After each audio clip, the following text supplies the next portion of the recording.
Satoru Gojo, the man whose power is so great that no attack can touch him. Born into the era of the cursed spirits, Satoru Gojo changed everything. Being born with both limitless and six eyes, his mere existence causing the entirety of curses to change and get stronger.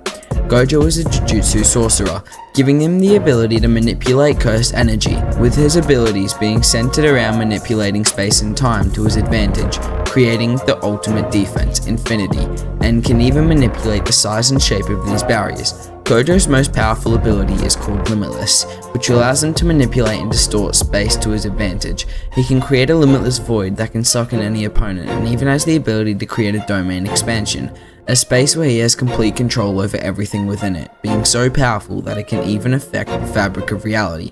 Infinity, the ultimate defense. Gojo claims that using Limitless and Six Eyes combined, he can create a certain void around him and other objects with infinite distance between the two.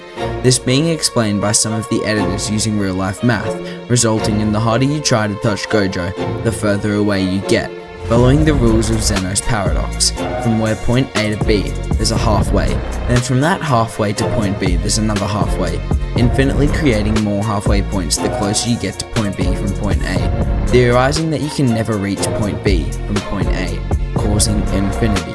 Now don't get me wrong, Gojo isn't just some man with fancy abilities. His hand-to-hand combat is beyond that of almost everyone in Jujutsu Kaisen and can hold his own against even the strongest opponents without using his techniques, being shown to be able to take on multiple opponents at once and come out on top. Gojo's combat skills are further enhanced by his ability to predict his opponent's movements and attacks before they even happen. Six Eyes. Now we're not talking about those gorgeous eyes of his, we're talking about the technique. Six Eyes is able to perceive and see the flow of all cursed energy throughout the universe. To put it another way, imagine you're driving your car down a windy road. With normal vision, you can only see a few feet ahead, making it difficult to react to sudden obstacles. But with Six Eyes, being similar to having night vision and GPS combined, being able to see the entire road ahead, every curve and turn, allowing you to navigate with ease and avoid any potential hazards. Gojo's abilities don't just stop here.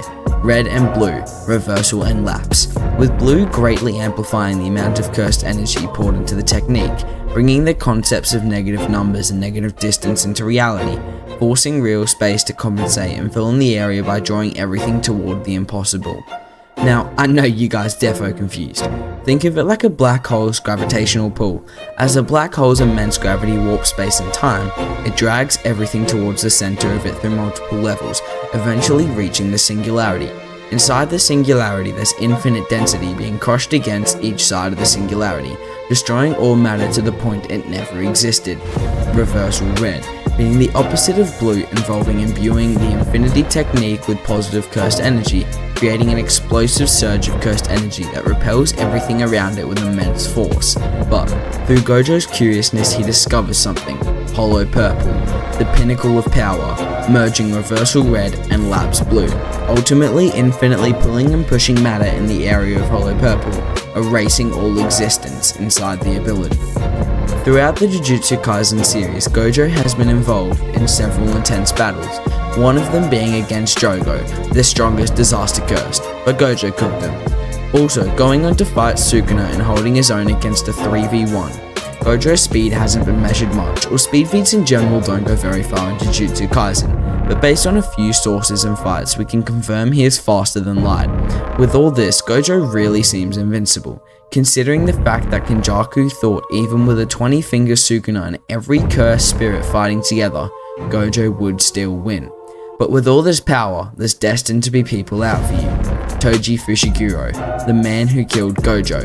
After a few days of wearing Gojo's spirit out, Toji confronted Gojo, fighting him in a battle, but Gojo's soul was completely worn out, and with the heavenly blade, killing Gojo. But in this slight moment, Gojo focuses and learns how to reverse cursed energy into positive energy, healing himself to the point of surviving and stating that as long as the brain is intact, it can always be used. But something's changed when Gojo now confronts Toji.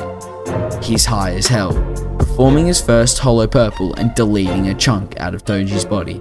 So, just how strong is Satoru Gojo, scaling to the speed of light and power being scaled to planetary depending on how you interpret hollow purple? Satoru Gojo isn't just the strongest sorcerer, he's the one feared upon by all others. So in conclusion, I guess you could say, above and below, only he dominates.